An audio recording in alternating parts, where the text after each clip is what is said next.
in that passage in Matthew's gospel where he talks about the splinter in your neighbor's eye, and you see that splinter in your neighbor's eye, and you think, there's that splinter, I see it right there, I'm going to pull it out. But then he's like, we're warned first, before you go do that, remove the plank out of your own eye.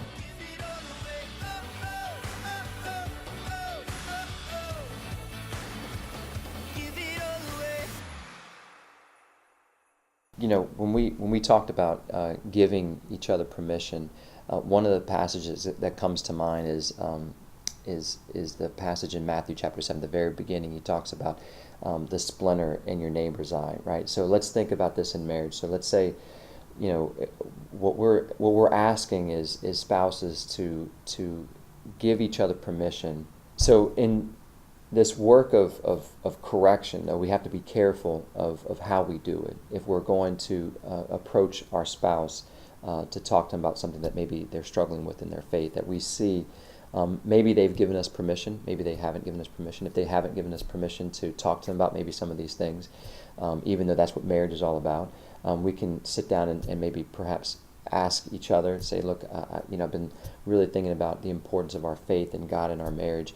And one of the things that I think we could do is maybe is just give each other permission to say something that could help encourage each other in faith. And maybe you shouldn't follow up maybe with a statement after that of what you already see in your mind, what you'd like to say, but just kind of let it sit with that permission and pray about that permission.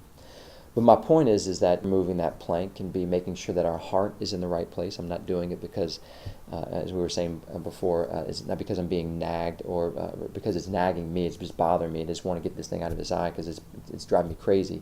But that we want to do it because it's out of love. And we know that there's this loving response that I can give to help this person in this situation. So with the passage, though, it actually says that the passage doesn't say not to remove the splinter.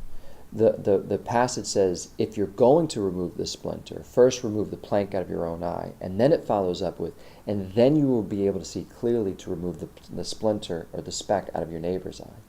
So we are called that brotherly, that in Christ, that as children of God, that correction, that we do have this calling. One of the corporal works of mercy and spiritual works of mercy, we talk about all the different works of mercy, and one of them is to correcting to admonish the sinner and to correct the ignorant. So in a loving way, that's possible. As a surgeon goes to remove something from, let's say, in a body, they're removing a tumor. It's done very delicately, right? It's not done with a machete, but it's not done with an eraser. You have to use a surgical instrument that's going to cut, but there is something about that kind of guided hand that needs to be in our effort to talk to our brother and sister in Christ about something that we know we need to talk about, and not allow these splinters to remain in our eyes that can actually cause some infections, right? So in a relationship, and especially in marriages, there's a lot of challenges and a lot of stresses, but we have to be reminded of our focus of what our marriage is all about and why are we here in the beginning in the first place. And it is to love, right?